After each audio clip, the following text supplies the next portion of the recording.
Hi guys, welcome back with another blog. I hope आप सब ठीक होंगे। मैं भी बहुत अच्छी हूँ।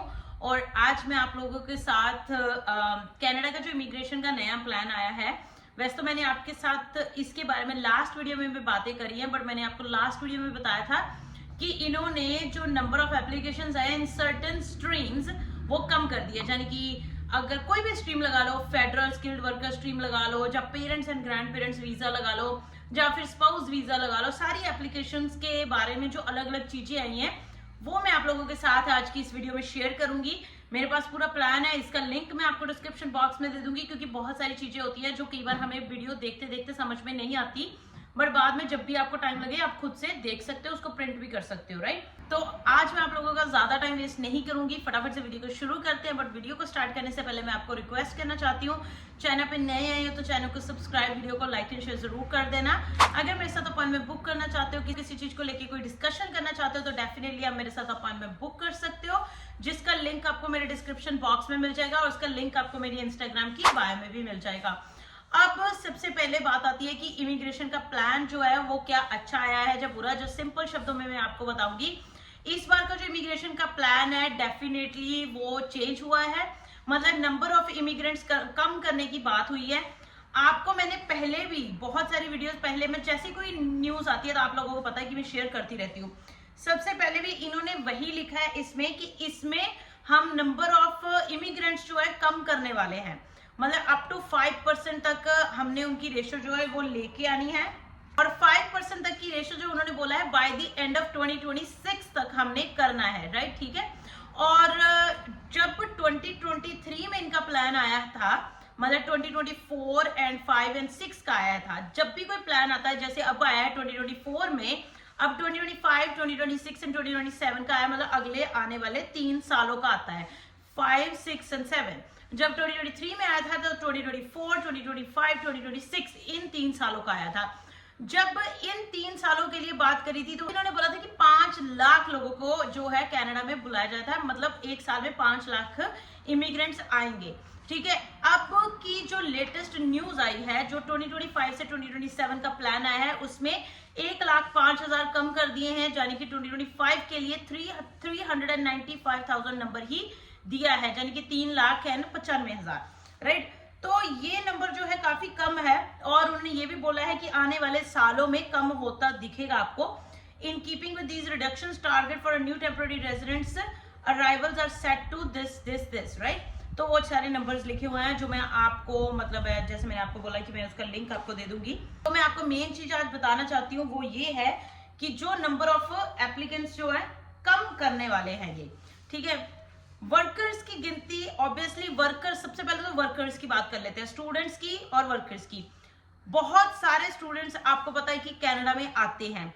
इस साल का जो 2025 का स्टूडेंट्स का कोटा उन्होंने दिया है वो 3,05,000 है, ठीक है। उसके बाद टेम्पररी फॉरेन वर्कर प्रोग्राम, जितने भी टेम्पररी फॉरेन वर्कर प्रोग्राम में आएंगे 82,000 आएंगे। इंटरनेशनल मोबिलिटी प्रोग्राम जो एक प्रोग्राम है उसमें 2,85,750, मतलब 2,85,750 लोगों को जो है बुलाया जाएगा, ठीक है। वर्कर्स हो गए टोटल 3,67,750। ये 2025 का है। 2026 का और कम हो गया और 2027 का जो है, मतलब अगर 2025 का 3,67,750 है और 26 में 2,10,000 लोगों को ही बुलाया जाएगा। सिंपल शब्दों में अगर मैं बात करूं, जो मैं आपको मेनली, अब मेरे पास नंबर्स हैं फॉर द पर्टिकुलर स्ट्रीम्स, ठीक है, जो मैं आप लोगों को एक बार बताती हूँ। सबसे पहले तो हम वो स्ट्रीम्स की बात करेंगे जिनका नंबर जो है एकदम से कम कर दिया गया है। Spouse, partners and children. आपको पता है जब कोई अपने मतलब स्पाउस को इनवाइट करता है तो उसकी गिनती कम कर दी गई है। पिछले साल जो टारगेटेड मतलब उन्होंने नंबर दिया था वो दिया था 82,000 फॉर 2025, बट अभी जो नया निकल के आया है 2025 का वो है 70,000। स्टिल ओके है, मतलब ऑब्वियसली फर्क तो बहुत ज्यादा पड़ेगा, मतलब 12,000 का नंबर सीधा कम कर दिया है। और दूसरा जो नंबर सबसे ज्यादा इफेक्ट करेगा मुझे लगता है वो है parents and grand parents sponsorship programme.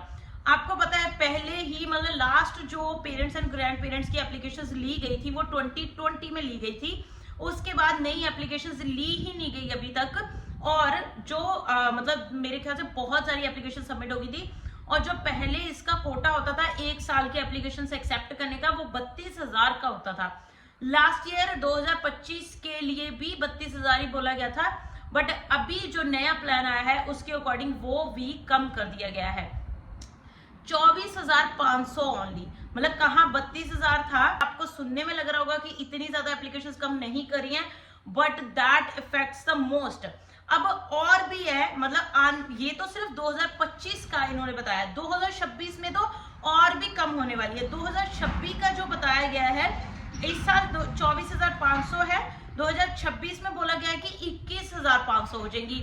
तो जो एप्लीकेशंस आप पहले ही पूरी नहीं कर पा रहे हो उसका नंबर और भी रिड्यूस करी जा रहे हैं, जो काफी इफेक्ट होगा, क्योंकि बहुत सारे लोग तो 2020 की एप्लीकेशंस के लिए ही अभी वेट कर रहे हैं। अब नंबर और कम कर दिया तो उन चीजों को निकालने में और ज्यादा टाइम लगेगा।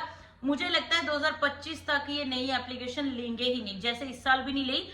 मेरे को पहले था कि 2025 में शायद नई एप्लीकेशंस एक्सेप्ट करेंगे, बट अभी मुझे और भी ज्यादा जो है डाउट हो रहा है।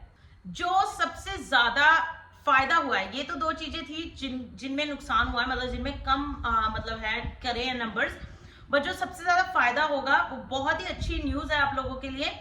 82,980 इन कनाडा फोकस किया जाएगा एप्लीकेशंस पे। जो पूरा टारगेट नंबर दे रखा है उसमें से 82,980 एप्लीकेशंस इन कनाडा फोकस करी जाएंगी, जो कि पिछली वाली रिपोर्ट में नहीं था। अब इन्होंने मेनली ऐसे ही तो कम होंगे, जैसे जो इनकी स्पीच थी, जैसे स्टूडेंट्स का कोटा कर दिया है, इतने ही स्टूडेंट आएंगे। अब आपको पता है कि कंट्री वाइज जो क्यूबेक ने लिमिट कर दी कि इतने % ही इस कंट्री से लोग आने चाहिए फॉर डाइवर्सिफिकेशन, राइट। और ये 2 चीजें हुई। फिर करते करते उन्होंने ये भी बोला कि टेम्पररी रेजिडेंट्स की गिनती को कम करना है।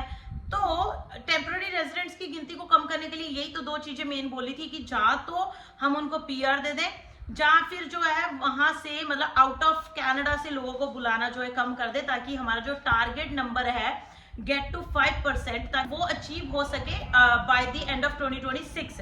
तो ये मुझे सबसे ज्यादा जो है अच्छी न्यूज लगी कि इन कनाडा वाले लोगों के लिए फोकस करना चाहिए उनको। ये मेन था बिकॉज जो ऑलरेडी कनाडा में रह रहे हैं इतनी देर से, जो टैक्सेस वगैरह पे कर रहे हैं, उनको प्रायोरिटी हमेशा ही मिलनी चाहिए। बाकी इसमें बहुत सारा है, जैसे federal economic pilot program agri food वगैरह के लिए भी बता रखा है कि उसमें 10,920 होंगी। ये तो अभी मतलब शुरू ही हुई है स्ट्रीम, पहले नहीं थी। तो इसमें ज्यादा हम अंदाजा नहीं लगा सकते कि इसमें मतलब एप्लीकेशन ज्यादा हुई है या कम हुई है, ठीक है। अटलांटिक इमिग्रेशन पायलट प्रोग्राम में 5,000 है, प्रोविंशियल नॉमिनी प्रोग्राम 55,000 है, क्यूबिक स्किल्ड वर्कर बिजनेस में 34,500 है, ठीक है। ये तो जैसे मैंने बोला कि आपको लिंक मिल जाएगा तो आप वहां से निकाल सकते हो। तो ये सारा मिला के जो है, जो मैंने टोटल नंबर आपको पहले बताया वो बनता है। तो मतलब ले दे के बेसिकली अगर मैं बात करूं तो इनसाइड कनाडा है ऑलरेडी, उन्हीं पे फोकस करने की बात हुई है। बाहर से लोगों को कम बुलाना है, और जो कि मुझे लगता है अच्छी है। जब तक कि जो ऑलरेडी यहाँ पे है उनका कुछ नहीं बन रहा, तो बाहर से आए लोगों को तो और भी ज्यादा मुश्किल होगी, इतने ज्यादा जो PR के रूल्स वगैरह जो है हार्ड हो रहे हैं। तो with that all, thank you so much guys for watching this video. I hope आज की वीडियो अच्छी लगी होगी। अच्छी लगी है तो वीडियो को लाइक एंड शेयर जरूर कर देना। अगर कोई क्वेश्चन हो तो आप मुझे कमेंट करके पूछ सकते हो, या फिर मुझे इंस्टाग्राम पे मैसेज भी कर सकते हो। Thank you, bye bye, take care. मिलते हैं अगले ब्लॉग में अगली वीडियो के साथ। Bye bye.